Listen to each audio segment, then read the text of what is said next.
생각하시면 너무 어려우니까 양적 연구는 숫자를 가지고 통계를 돌리는 걸 양적이라고 생각하시면 쉽고, 질적 연구는 기타.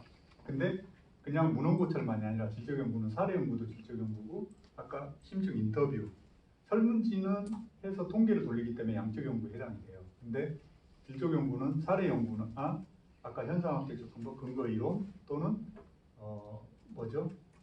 인터뷰, FGR, 인터뷰, 포커싱 그룹 인터뷰, 델파 이런 것들이 질적 연구예요. 그런 것들을 질적이라고 생각하시면 돼요. 근데 양적 연구와 질적 연구는 어떤 게 좋냐? 모르는 분들은 그렇게 물어보거든요. 좋고 나쁨이 아니라 장단점이 있는 거고, 내 주제에 맞춰서 맞게 뭔가 관계 분석을 하거나 상관관계나 인과관계 분석을 할 때는 양적 연구를 해야 되겠죠. 뭐뭐가 뭐뭐에 미치는 영향이랄지 뭐뭐의 관계 연구, 그걸 관계 연구라고 해요. 그거 할 때는 양적 연구를 해야 되지만, 이제 아까 작품을 분석한다든가 아니면 사례 연구, 법학 논문은 거의 질적 연구죠. 거의 이제 법 조항에 대해서 국내외 대륙법계나 영미법계 이런 사례를 비교하는 거니까, 그래서 그런 것도 다 질적 연구에 해당돼요. 근데 이제 양적 연구는 통계를 설문해서 대량으로 해서 데이터화 시키는 거잖아요. 근데 깊이 있게 뭘 보기는 힘들어요. 그래서 보완하는 게 주로 심층 인터뷰나 전문가 인터뷰를 하는 거예요. 전문가들 몇 명을 대상으로 깊이 있는 얘기를 들어봐. 그래가지고 포커싱 그룹 인터뷰를 하듯이. 그러면 보완이 되잖아요.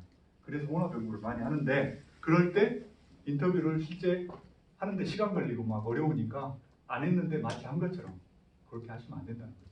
그런 경우가 많아요. 비일비재해요. 많이 해요. 근데 그렇게 하시면 안 돼요. 설문도 마찬가지고, 설문도 100부 받았는데 막 300부 받은 것처럼 부풀리고 그러시면 안 되죠. 변조 마찬가지고, 변조는 위조보다 더 많아요.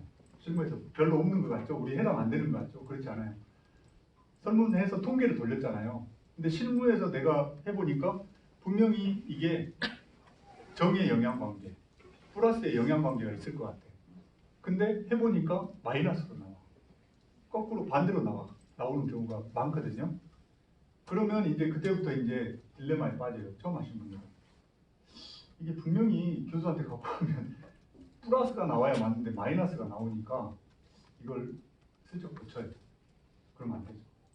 고치면 왜 안 되냐면, 이 윤리적으로는 안 되지만 나중에 다 탄로가 나요. 통계는 내가 이렇게 하나가 예를 들어 통계 인과관계 회귀분석, 멀티플 리그레션 회귀분석을 돌렸는데 R제곱이나 VR 공차라는 이런 값들이 있어요. R제곱이 뭐냐면 독립변수가 중속변수를 설명하는 설명력 정도, 모형이 얼마나 변수끼리 관계 있는 것이 잘 설정이 됐는가, 모형의 적합도를 보는 수치예요. 그래서 일반적인 사회과학에서는 20% 이상, 자연과학은 40% 이상이 나와야 돼. 근데 돌려보면 독립변수를 내가 막 생뚱맞은 걸 잡아. 예를 들어 청소년의 비행에 영향을 미치는 영향 요인을 하는데, 자, 부모의 부모 가정 환경이 있을 수 있고 청소년의 비행에 영향을 미치는 게 영향 요인이 많겠죠. 근데 나는 가정 환경을 볼 것이고, 또 친구 관계, 학교 환경, 요 세 가지를 보겠다. 다른 거 다 통제를 하고. 근데 그 세 가지 중에 부모의 양육 태도를 내 마음대로 그냥 생뚱맞게 막 잡아.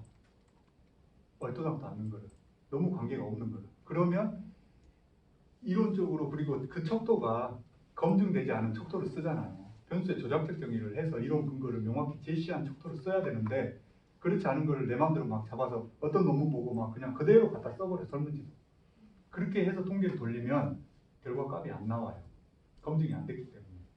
그래서 R제곱 값이 막 10몇 프로 막 그렇게 나오거든요. 근데 그게 안 나왔다고 해서 숫자만 슬쩍 바꿔. 그렇게 되면 나중에 VRF 공차에서 또 문제가 걸려요. 연관돼 있어요. 그거를 모르기 때문에, 내가 책 보고 떠듬떠듬 돌렸기 때문에 어디서 들었어. 이거 R제곱 값이 20% 이상 돼야 돼. 논문 보니까 나오잖아요. 그래서 슬쩍 고쳐놔. 그러면 교수들이 아는 사람들이 봤을 때는 VRF 공차가 언밸런스 안 맞아요. 그러면 이제 탈로 나는 거예요. 물어보면 대답도